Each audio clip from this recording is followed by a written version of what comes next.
Welcome. I'm Debbie Rosas, and you are listening to Get In.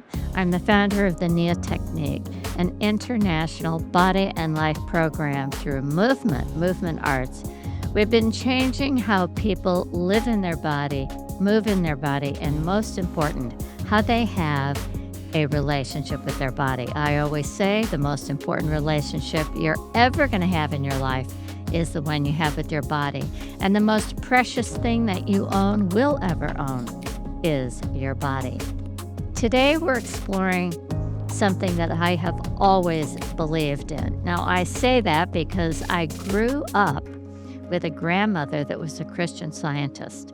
So I always believed, of course you can heal your body. Doesn't everybody know that? Well, no, they don't. Today, we're exploring something called Radical Remission. This is not only a story of healing, but it's also something, I'm going to call it the magic, the mystery that medicine alone, it cannot fully explain. This is a conversation about real life, about hope, healing, and a journey beyond diagnosis. Before we begin, I want to gently frame our time together. This is important. This conversation we're having, I'm not talking about a replacement for medical care. Modern medicine, it's powerful, it's sensual, and it is definitely often life-saving. But what we're opening here is a conversation that I'm going to say it's more expansive, an understanding that healing, and there's a lot of research, that healing is influenced also in how we think, how we live, how we feel, how we connect, how we care for ourselves. This is about a partnership with not only a medical team, but a partnership with yourself and your body. It's all falls under that healthcare, self-care. Research in the field points to patterns. There are things like nourishment of food. Makes sense, right? Good food, healthier body. Movement, emotional expression, meditation, mindset, what you think, spiritual connection, and most important, do you have a community, supportive people around you? This is where science and medicine meet the human spirit, that magic that I'm talking about that is real. It's not a promise that we're talking about today, but a possibility. And if there's one thing I know about the human body and potential, it provides us with that doorway into possibility.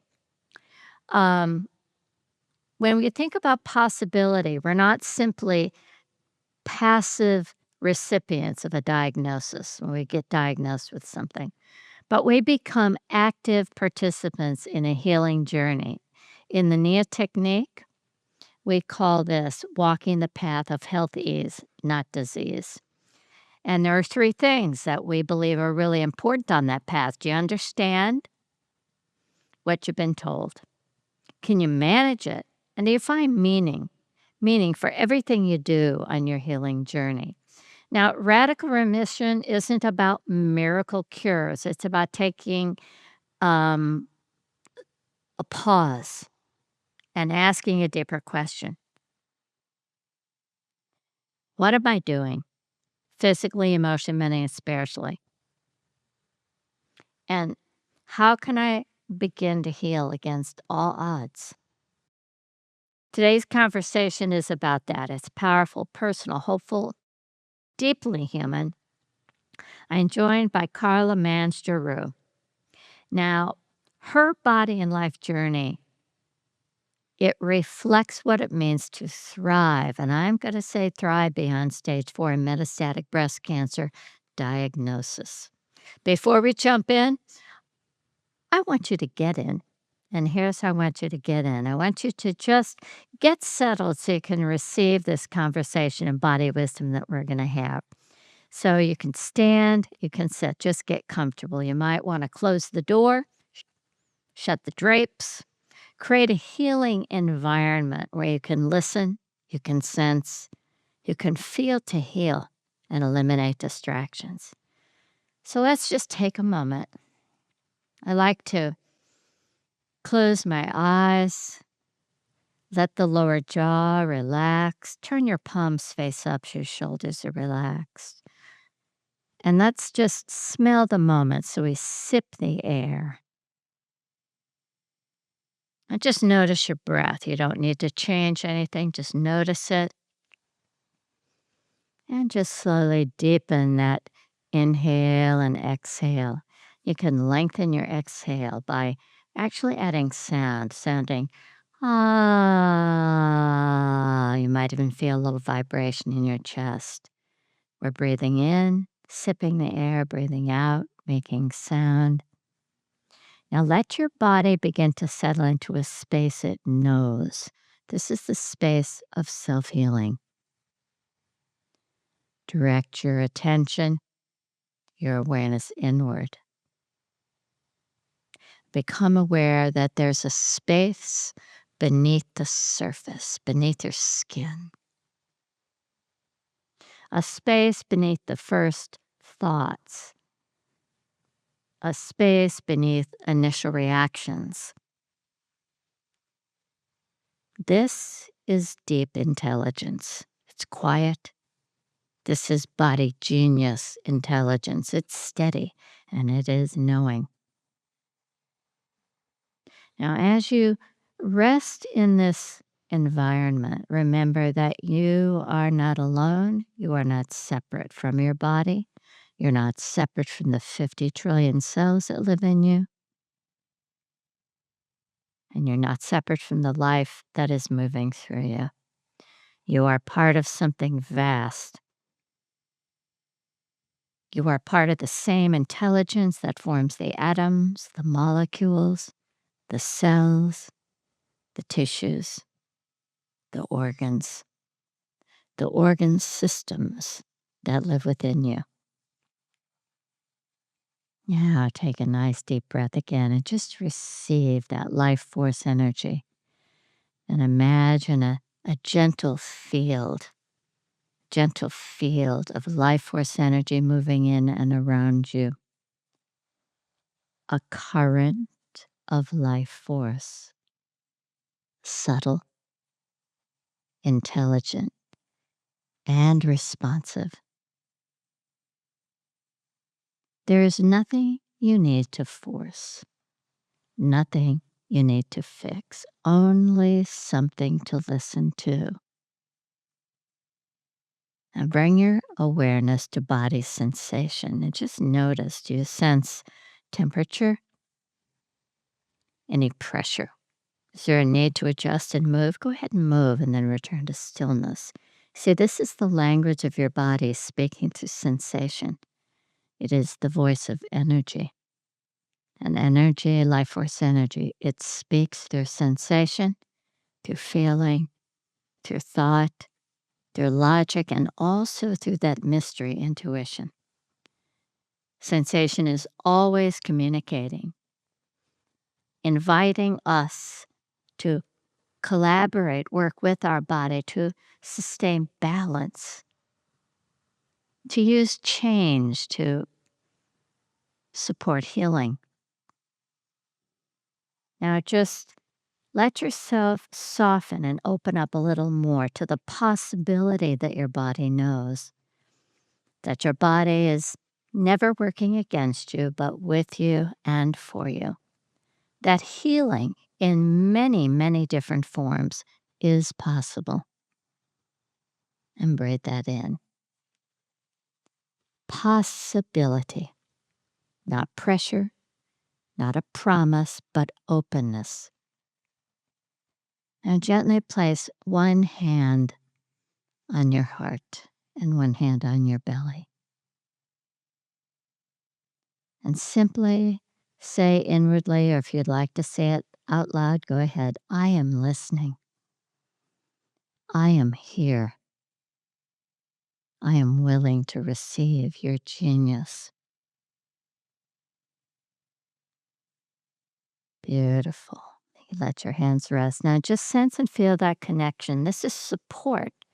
This is that feeling of I'm not alone, I'm collaborating with my body. And take in one more breath, sip the air, sound it out, and then just bring your attention back here. Now, you might want to grab your hands together. Like to bring myself back, maybe clap, get yourself back here, ready for a conversation with Karla. Now, she's not the founder of Radical Remission, but she's someone equally compelling. She's the real deal. She is a living example. She's a real life case study, a trained radical remission practitioner and coach. And she's a bridge between research and the lived experience. That's why I like to get the real deal, someone that walks the talk. After receiving a diagnosis that did not align with her vision for a long and vibrant life, who can't relate to that? She chose a different path, one rooted in holistic healing, empowerment, and that word, possibility. She's been living with no evidence of disease since 2016. Today, she's co director of Radical Remission Project, certified health coach, and podcast host, and she helps others navigate their own healing journey using research based lifestyle factors that have supported thousands on defying the odds. Now, this is not just a story about surviving, it is about thriving, about questioning and redefining what is possible. This work, it sits at the intersection of integrative oncology, mind-body medicine, patient empowerment, functional and holistic health. Karla, I'm so grateful to have you here today. And your story, I think so many of us get inspired by stories of resilient intention. You give us hope even when we feel that there isn't. And, I have held the space for many people in that process of hope and then losing it, hope and then losing it, that polarity. You've walked through not only the initial diagnosis, but a metastatic diagnosis.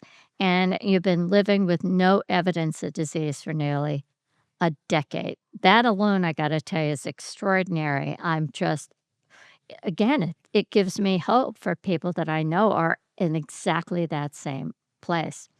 Now, what think is gonna make our conversation more powerful is that you're not just sharing ideas, but you've lived them, and now you're helping others do the same through the work with Radical Remission. So I'm looking forward to diving into a journey. Before we go deeper, I want to ground us in somewhat of a balanced perspective, and that is that the research around radical remission is, I believe you can clarify, it's observational. It's looking at patterns, not guarantees, and invites us to consider self care and lifestyle practices. What are we doing, right? Not as a replacement, again, for everybody listening, but as a conventional treatment, but something to work alongside, okay, to enhance, to expand. Yeah, What would you say? definitely. Is that accurate? What can you add to it so people can understand this radical remission methodology? Yeah, so it's research that Dr. Kelly Turner did, oh gosh, 20 years ago now, and it is grounded in evidence. It is speaking to having surveys completed, et cetera, over 1,500 people who overcame a dire prognosis. So Dr. Turner was looking at people, not just anyone with cancer, but those people that had overcome a stage 4 or a less than 25% chance of 5 years survival. And what she found was that every single one of these 1,500 plus people now utilized all 10 of these healing factors. And she was looking at spontaneous remissions from the medical world to find these people and came up with the term radical remission. And then she went on to look at independent research, other research that others had done that supports why each of these factors does help to build the immune system and build the body back up so that it can heal itself. So it is definitely grounded in evidence and is very compelling. We have a lot of radical remission survivors who share their stories and are inspirations to others. Love it, love it. In the NIA technique, we're always balancing logic and mystery. I love the science. I want to know why. What can you show me? But then there's the thing that you can't show me, but it has a value as well. That's that mysterious or that unseen. And I can remember years ago at a conference meeting Dr. Larry Dossey, who is author of the book Healing Words. And at that time, I was really into language and how language supported healing. And I was surprised to find out that in Salem, Oregon, close to where I live, there's one of the largest healing organizations that pray. And he did a lot of research on the power of prayer, blind studies as well, praying for somebody. And the results were, amazing. Yeah. What surprised you the most? Here you are in dealing with your own diagnosis, and you come across this concept that maybe there's something else. What surprised you the most? Was it meditation, nutrition? What was it? Yeah, of the 10 healing factors, I think what surprised me the most was spirituality, deepening our spirituality, having that connection to a higher power. But every single survivor spoke of it. And when I was on my journey, I found the book at some point, I don't know exactly when, that Dr. Turner had written. She wrote Radical Remission. It was published in 2014. It became a New York Times bestseller. My metastatic stage 4 diagnosis came in late 2014. So I found the book sometime in 2015. And it was very affirming to go through the table of contents, which was each of the 9 healing factors at that time, and I kind of felt like, check, check, check. I got this. I did this. I did this. And then there were the couple that I'm like, oh, well, that's really interesting. Spirituality, releasing suppressed emotions. Those were things that um, hadn't come up yet, or I just hadn't done maybe that much of or realized how important it would be. It's also the factor spirituality and intuition are the ones that surprised Dr. Turner the most and gave her pause, right? In putting her dissertation together and talking about these things. She was a little bit worried about what the scientific community would think about spirituality and intuition. Would it be too woo-woo? And she did find other research to support how and why those particular factors in the spiritual realm could actually help people to heal their bodies. I love that you found a book. I talk about books as wonderful little partners, right?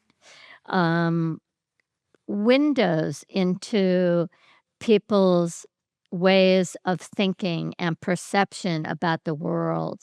And to me, this goes back to the statement when I said, you're not alone. And part of the healing is how can I self care? How can I self nurture? And for me, books do that as well. When I find a book that I align with, I feel that it um, supports my philosophy, what I believe to be true and real about the world. And yet, in the book, there can be that something, like you said in the index, where you go, but what about this? And so that expansion of our lived experience, particularly when we find something that becomes a healing tool. Take us back to the moment when your mindset when you received that metastatic diagnosis. Oh my goodness, that was devastating. I had the first cancer diagnosis 11 years prior. And when I hit my 10th cancerversary, right, I had an early stage breast cancer and did the chemotherapy, radiation, mastectomy, and then 5 years of meds. And at 10 years, I thought, okay, good. I'm done. I'm safe. Shoo. But 11 years to the month, cancer returned. It had metastasized to my bones, and it was more devastating than the first diagnosis because I thought it was a death sentence. I thought there's no way to overcome or recover from this. It's just, I'm done. And my sons were teenagers at that time, and so it was quite difficult for those first several days. When I got to talk to my previous oncologist, he considered me a new patient. So we had to pull some strings to get back in there in a hurry. And when I spoke to him, he said, "This is a chronic disease that we can manage."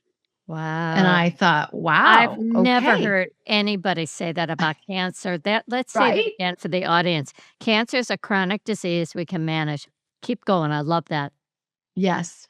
And it may not apply to every single cancer. There are those that are much more serious. There are those that are much more aggressive and further along, etc. But he looked But at wait a my minute. Wait a minute. When you say that, I put myself in the chair of being diagnosed with cancer. And, it's sort of like when you go into the emergency room and they say on the pain scale, right? Where are you on Mhm, the pain scale, right? right, So, when you say, well, some are worse than others and, maybe they can't be managed. They have to be managed regardless whether you have a week of life, 3 months of life.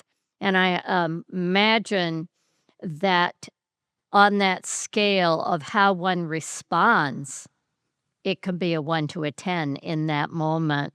And I love it that the, physician said, first of all, it's a chronic disease because chronic disease means you have to have attention on it every single second, right? It's something you yeah, have to care. Like I have a child, now I've got to take care of it. And I love that he said, we. yeah, And he didn't say yeah. to you, you can manage it. I love that. That is so great. It gave me so much empowerment to know that that was possible. Like so much hope, so much like, okay, great. I can do this. I can manage this and I'm going to manage the hell out of it to get to 101 healthy and sane, which was my goal at that time. I So, like it. yeah, and his idea of managing it was we have enough meds. We have enough tools in our conventional medical toolbox here to help you manage it. He wasn't the best partner in these lifestyle practices. He did not necessarily believe that nutrition was going to make a difference or spirituality or any of that. He would kind of poo poo me and send me off to other practitioners. If you want to do that, you can go talk to them, that more integrative practitioners. But that statement alone did so much to help me and move me forward. And yes, everybody can treat it as a chronic disease that can be managed. And it does take some effort and it takes some perhaps conventional medicine and a lot of your own integrative, holistic practices, these lifestyle factors and other things that can really help you get your body back to a place of being able to heal itself. As a mom, right, here you are in the office and they give you this and it's like, "Oh, geez, I mean, I can't even imagine you were up here thinking I'm safe and then talk about the fall from grace or Yeah, whatever it is, right? A crash. right. Um, how do you manage the momism, the wifeism, all of those other roles at the same time? 100% attention has to be put on you. Did you bring everybody into the 10 healing factors? Did it become teamwork in your family? To a degree, but my boys were teenagers at that time. So a little bit resistant to changing their diet and giving up meat and dairy and sweets and all of that. So the support was there from my husband, from my sons, from friends, family, etc. But I was the one that was fully changing my nutrition and detoxing my life and my world. And what we ended up doing as a family was 2 pantries. Here's a cabinet I love for the it. boys and their snacks and things, and here's a pantry for mom and her healthy stuff. And it got to the point where I'm not even tempted by what's in their pantry, Yeah. right? In the Yeah. beginning, it was like, let's separate it so I don't even have to look at it. And now it's like, whatever, it can be there and I'm not tempted by it because I have changed my taste buds and my habits so much that I don't get tempted by certain things. The taste buds, it's a really interesting thing. I'd like to say the body will will guide us towards what is right for us. Not always when we become addicted to something. Boy, and it's Mm. so easy. That Mhm. sugar addiction is so easy. For me, I have one little lemon drop, for example, after dinner, and it's like, well, I think I have one more. I mean, it's Mm. just Mhm. shocking. Yeah. Um, what were here you've been, I presume you were on a radical remission healing path, right? And you go to the doctor and you come home. I mean, I can't imagine the shock. What were the first steps that you took again on now yet another healing journey? Because you had a different bag of tools. Yeah. Yeah, I thought, healthy and fit and doing all the right things, and, I had changed my diet, in fact, just a few months before and was eating more of a whole foods diet. But what I did immediately was to actually, I think one of the first things I did was call my therapist and say, "I need to get back on your schedule. I need to talk to you. I Right. need some help working through this," Good right? one. Good one. And God bless her because she had a cancer coach. And this was 2014. I'd never heard of cancer coaches. I didn't know that was a thing. And so I connected with a cancer coach who helped me to learn more, to tweak my nutrition, to detox my lifestyle, my household products, my beauty care, etc. To really look at herbs and supplements that could support me. This particular cancer coach was a registered nurse and she had a master's in divinity. She was a reverend. Oh, So don't you she love it? had Oh, I did. I did. Just a beautiful combination of that spiritual perspective as well as that, that tactical, here's what we need to do for our health. And she worked in a cancer treatment center in the mind, body, spirit department. So her cancer coaching she did on this side. So she was a great guide for me to help me figure out what I needed to do.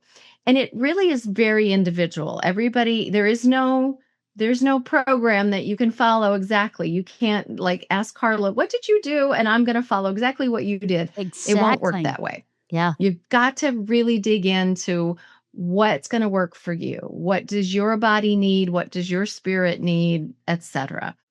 And so, getting into more fitness, really finding the strong reason for living and connecting with that. And I do want to say that first book that Dr. Turner wrote, Radical Remission, had 9 healing factors. The second book she wrote, Radical Hope, added the 10th factor, which was exercise and movement. And she was really interested in why exercise didn't come up in that research she did. But most of those people that she interviewed initially were people who had, again, a late stage diagnosis and had been sent home on hospice care. They could not move their body in the traditional sense of the word. They weren't going to the gym. They weren't running marathons. They weren't doing the things they used to do. They were trying to rebuild their bodies. So, what she found in reviewing the research and talking to those folks again was that they all moved their bodies as much as they could when they could. when they could. And of course, the scientific evidence is there that supports movement and exercise is huge for preventing cancer in the first place, for getting through chemotherapy, for preventing a recurrence, etc. So it's a very important factor. And so Radical Hope introduced that 10th factor and provided more healing stories of inspirational survivors. Yeah, and, it makes sense, right? What is the sign of death, right? The cease this no movement, right? No movement of breath, no right? So, movement, the movement of life force, I think oftentimes we forget that there are so many different ways that we can move our energy, that even bedridden, our mirror neurons can watch somebody move, right, on a screen, and we can imagine that we're running, right? Mhm. Yeah. Um, And and physical therapy, and phys somebody else moving your body for you. exactly, exactly. Yeah. Um, we talk about neurodiversity, and I really believe that we are also medical diverse. Every single one of us. So when you talk about there's no other body going through the cancer diagnosis like yours. And I think that oftentimes that's a real challenge, whether you go into ChatGTP or you get a flyer from your physician that tells you how to manage the pain. It's so generic. And then there are all of this personalization that you have to figure out on your own. And to me, this is where when you talk about mind, body, spirit department, right? Well, if it's got a mind, body, spirit department, certainly spirituality has something to do with healing, right? But this is where that spirituality, that hope, that faith, that personal, I'm in it, to win it, and wherever you get that alignment from is so you're plugging into some kind of source to get a support that you didn't know that you had before, whether it's the coach, the cancer coach or God or goddess, all that is, whatever it is, something people plug into. Yeah, and for some folks, it can be difficult. They have maybe a religious upbringing that doesn't sit well with them, right? And so Right. it's often a conversation that religion is very different than spirituality. And what we're looking for is that connection to something larger than ourselves. You don't need a religion to find that.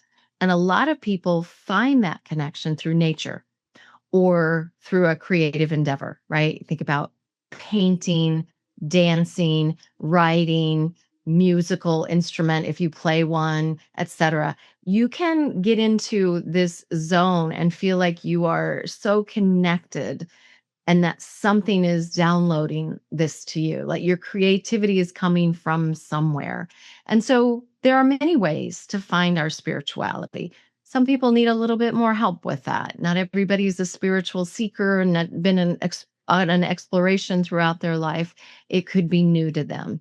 And but it's never too late to seek that spiritual connection, to develop it and then deepen it in the means of helping you to find that connection and how it can help you have that faith, have that grounding and really just guide you on your path. Yeah, it's sort of like, uh, we're told to make sure you brush your teeth, right? Make sure you floss, and I'm gonna say make sure you're spiritually aligned. You know, it's That would be great. yeah, Something new we need to add. yeah, Yeah. gotta add that. So it's just even with the thought, "Hello, spirit. Hello, God, goddess," all that, whatever it is, to Hmm. align with that energy field because we Yeah. live in a field. And I love the Biology of Belief, Bruce Lipton, the author, and he Yes. talks about how we inform ourselves, right? How we can create the internal environment. And all of these tools that Radical Remission provides allows us to create that internal environment. And yet there's that moment for a lot of people, even like yourself, they'll go, "I've got the perfect environment. I never smoked, I never did this, or never drank, and I have lung cancer," right? The how do you make sense of something that doesn't make sense? Right. Right. And, we all have an individual journey. We don't know why the things that happen to us happen. And I always encourage people to look at it as an opportunity to learn and grow and develop themselves in a different way. But it is true that if your body was hospitable to cancer, we need to change the terrain under which cancer was able to grow.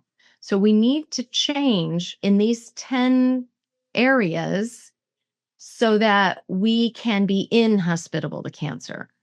And for some people, it could be big changes. I need to leave my marriage. I need to quit my job. I need to move across the country.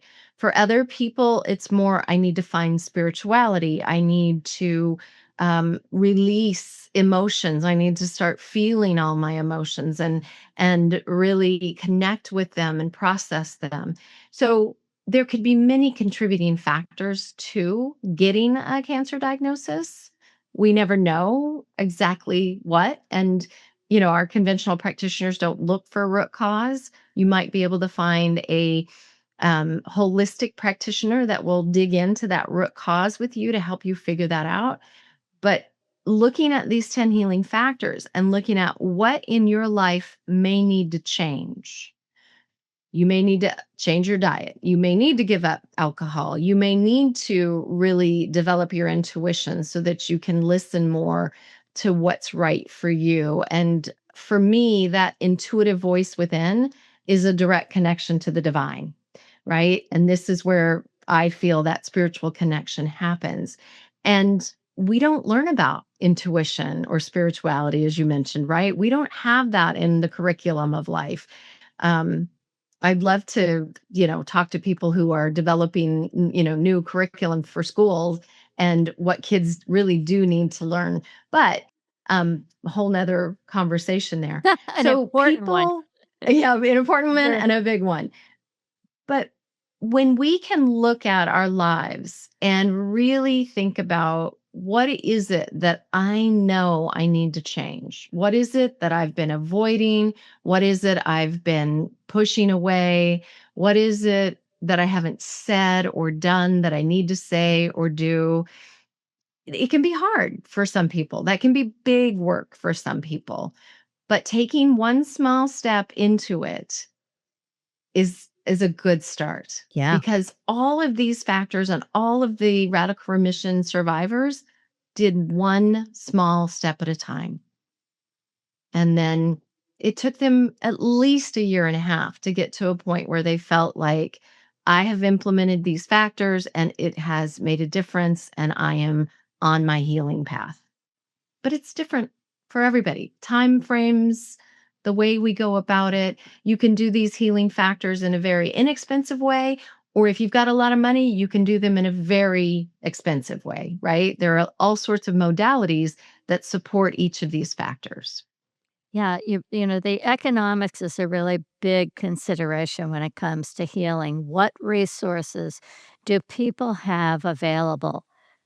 Good food, fresh fruits, fresh vegetables, and today, food being such an exorbitant expense for so many people, I would imagine getting, really creative. Like, do you have place, outside of your house to start to grow some vegetables for yourself, things like that. Um, you the word radical itself, I would imagine, for you has a personal definition, a personal story. When I think of something radical, I think it stops now and now it's completely the opposite. So it's sort of like I used to have, the lemon drop every night after dinner. Now I'm never going to have a lemon drop again. That kind of Yeah. Yep. radical. Um what does it mean to you and how have you really worked with that word? Well, let me start with where it came from Dr. Turner. So as she looked at these spontaneous remissions, the medical community calls them spontaneous remissions, and then they weren't digging into them. She felt like when she was doing her dissertation at the University of California, Berkeley, that nobody was asking these people what they were doing to heal. And she found one case that inspired her to look into it, and she found, 1,000 more. And she really wanted to understand what they'd done and found that there was nothing spontaneous about it. Now, every now and then, Uh, you might find somebody that's truly had a spontaneous miracle happen to them. right, right. We've had we've had one or two people on the podcast that feel like it was, a God miracle.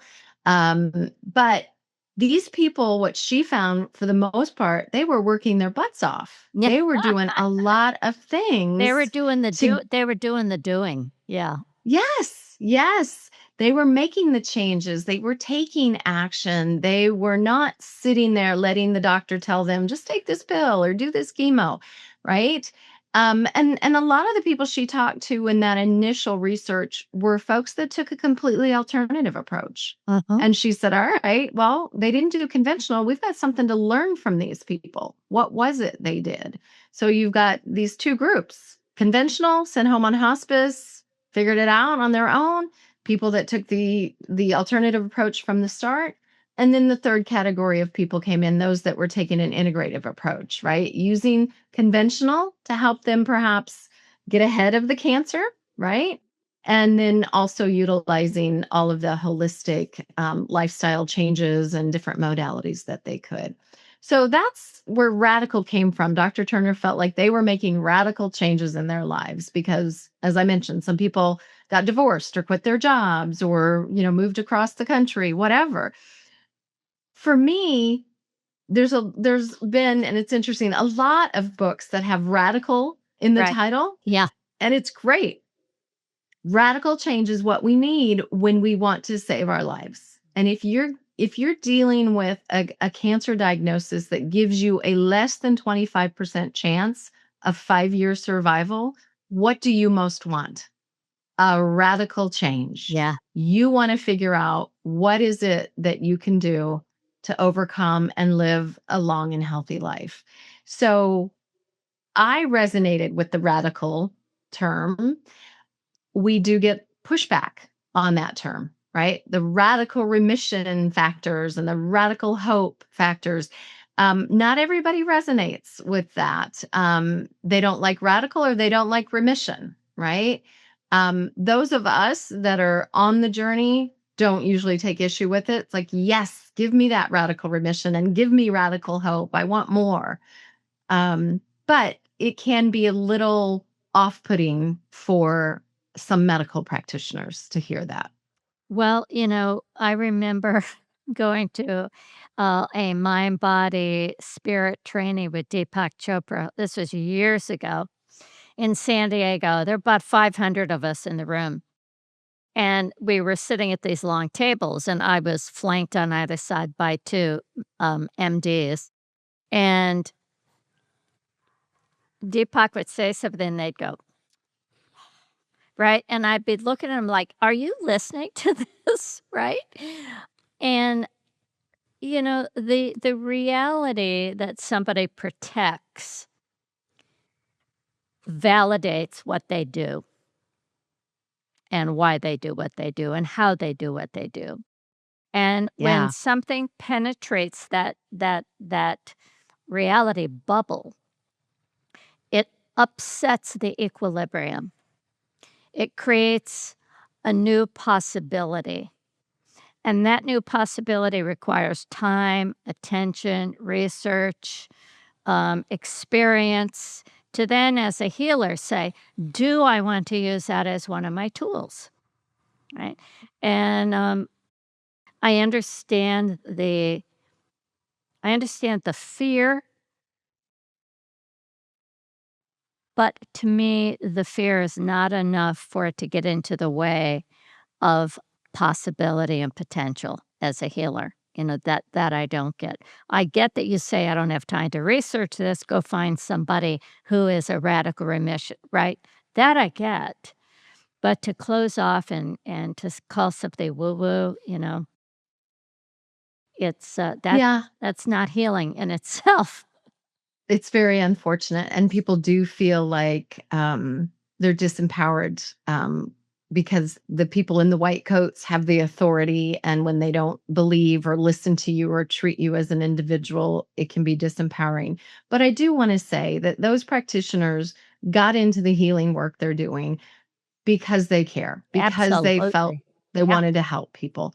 And they are experts in their field of expertise. yeah. So they stay in their lane and they don't get any training on nutrition or herbs and supplements or, mind or spirit, right? They're trained on the body and they're trained in specific modalities and they are experts on that. So treat them as the experts in their field of expertise, but they are not the expert on you as an individual, and they Absolutely not. don't Yeah. know these other things. So I often counsel my clients to don't get mad at the medical community.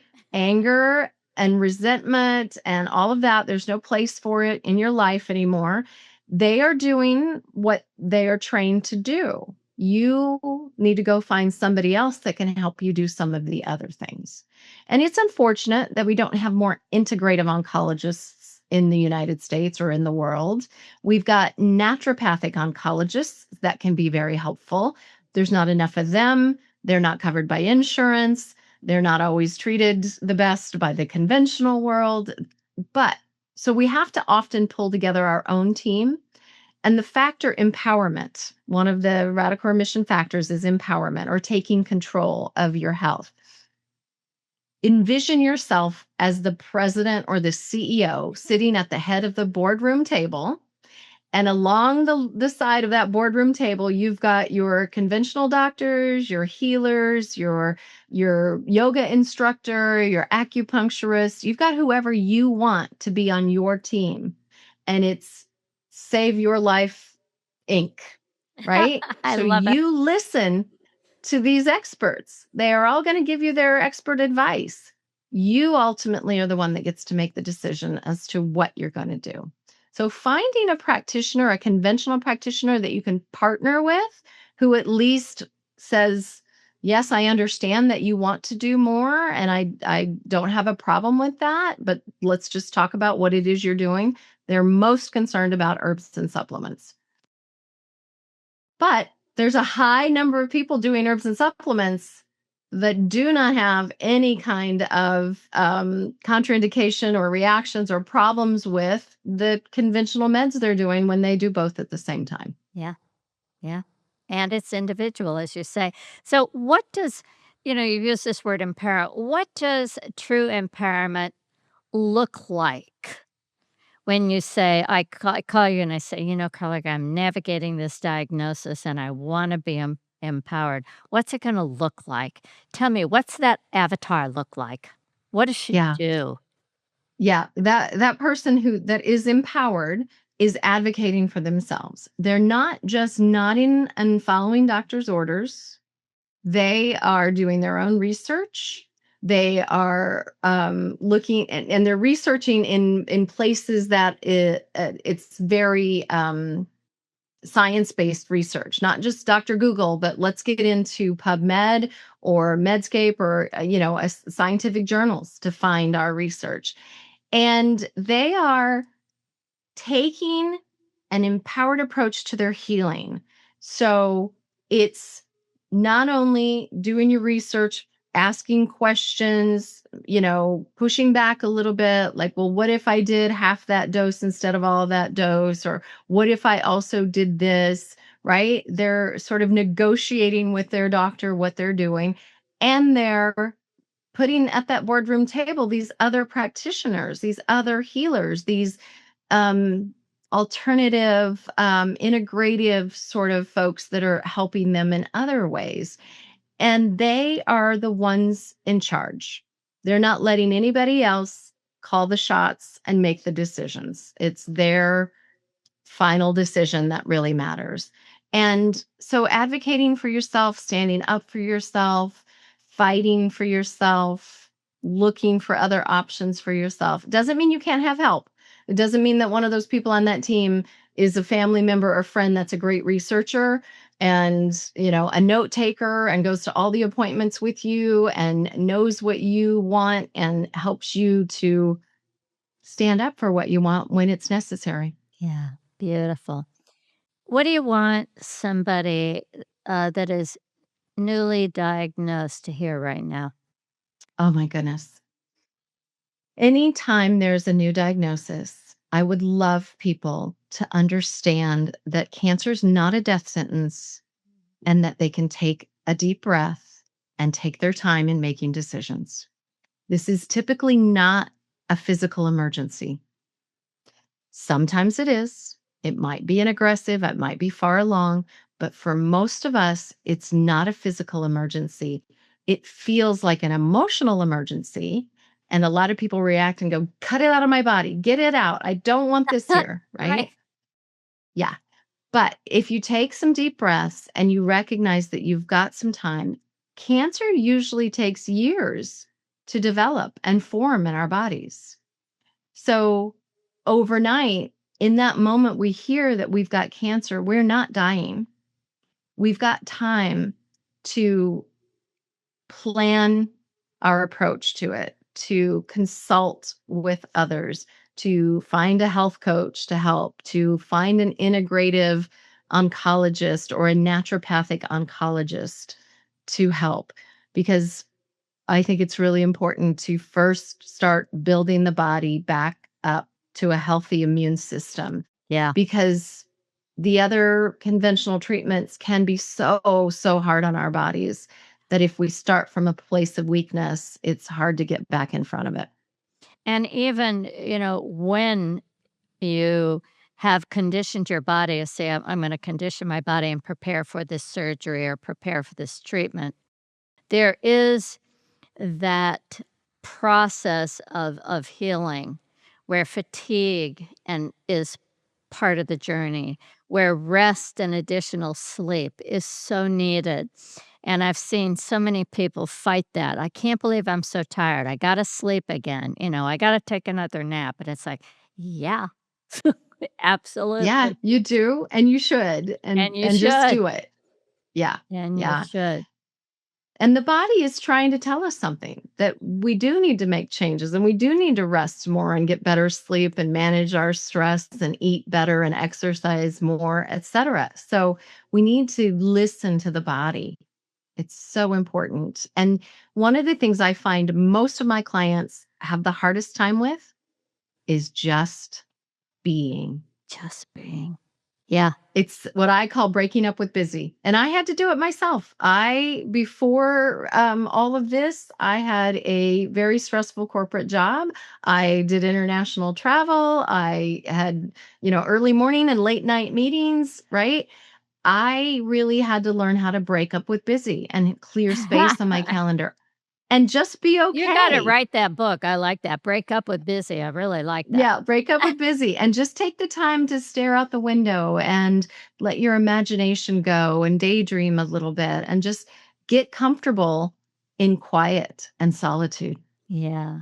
Yeah. Well, I love the message of that quiet truth.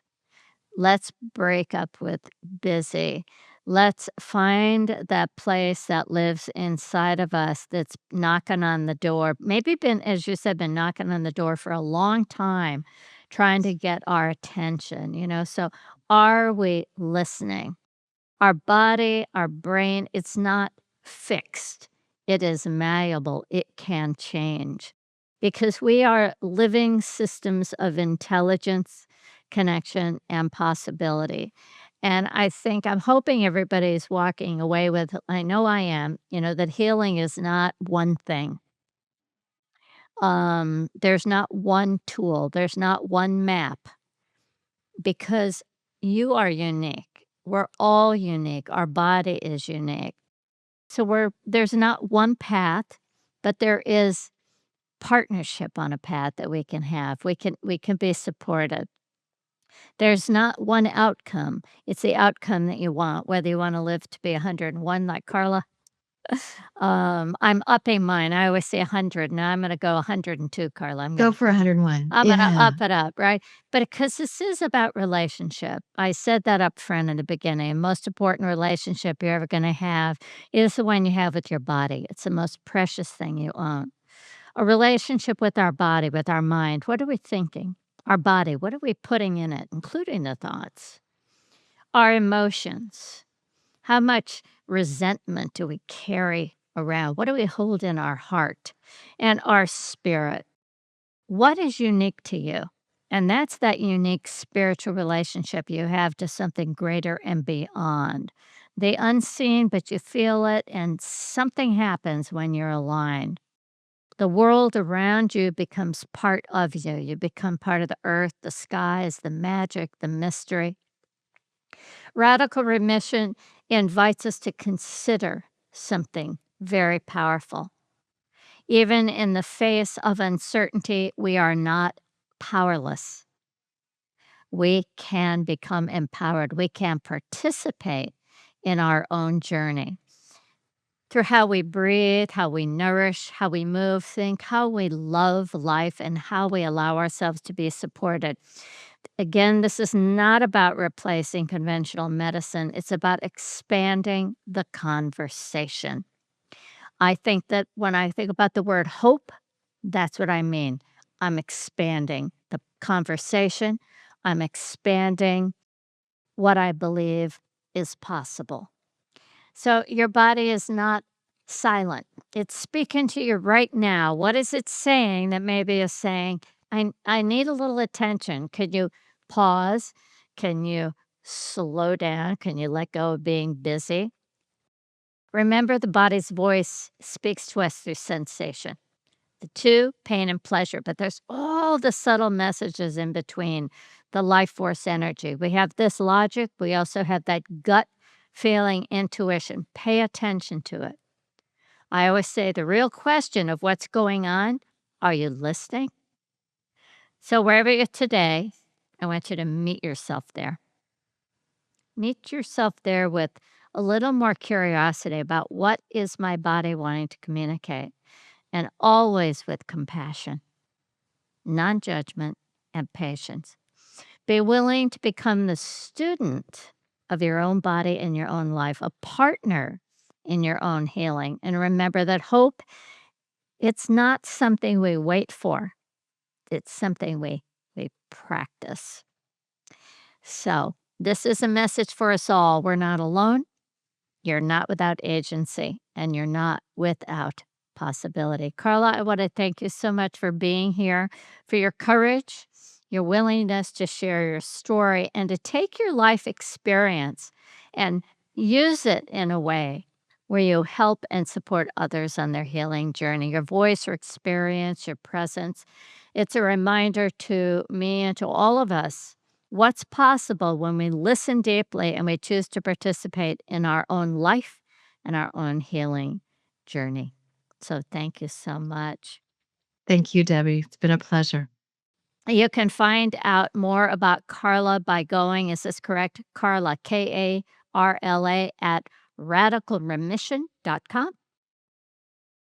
And Yes, that is is there correct. anything coming up you want to let everybody know about? Well, I'd love for folks to know that the radicalremission.com website is a great place to go and find out about events that Radical Remission Workshop or other events that they can attend. They can find our podcast if they'd like to hear some more inspiring healing stories from folks like me.